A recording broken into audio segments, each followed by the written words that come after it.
గుంటూరు జిల్లా ఫిరంగిపురం వద్ద క్వారీలో రాళ్లు పడి 6 కార్మికులు ప్రాణాలు కోల్పోయారు.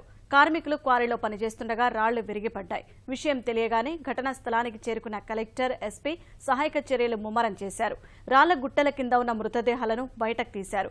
తీవ్రంగా గాయపడిన మరొకరిని గుంటూరు ప్రభుత్వ ఆసుపత్రికి తరలించి చికిత్స అందిస్తున్నారు. తక్షణం చుట్టుపక్కల క్వారీలో పనులు ఆపేయాల్సిందిగా కలెక్టర్ కోన శశిధర్ ఆదేశించారు. భద్రతా చర్యలన్నీ సరిచూసిన తర్వాతే క్వారీలో తవ్వకాలకు అనుమతిస్తామన్నారు. చనిపోయిన వారి కుటుంబాలకు ఆర్థిక సాయం అందజేస్తామని తెలిపారు.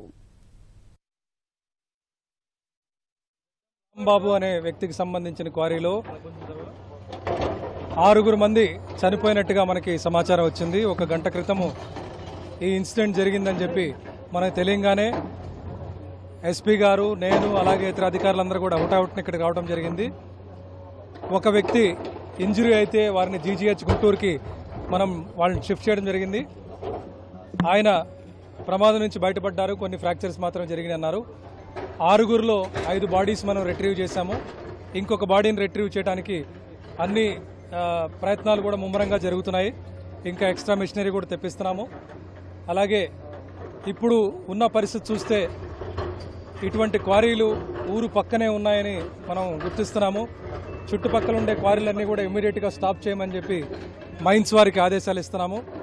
ఏదైతే సేఫ్టీ నామ్స్ వైలేట్ చేస్తున్నారో వాళ్ళ మీద చర్యలు తీసుకోవడం జరుగుతుంది.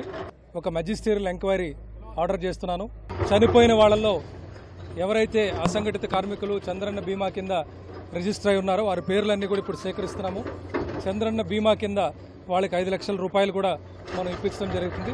తక్షణమే వాళ్ళు ఒక్కొక్కరికి 5,000 రూపాయలు ఒక్కొక్కరికి ఈ దహన సంస్కారాలకు ఇవ్వడం జరుగుతుంది.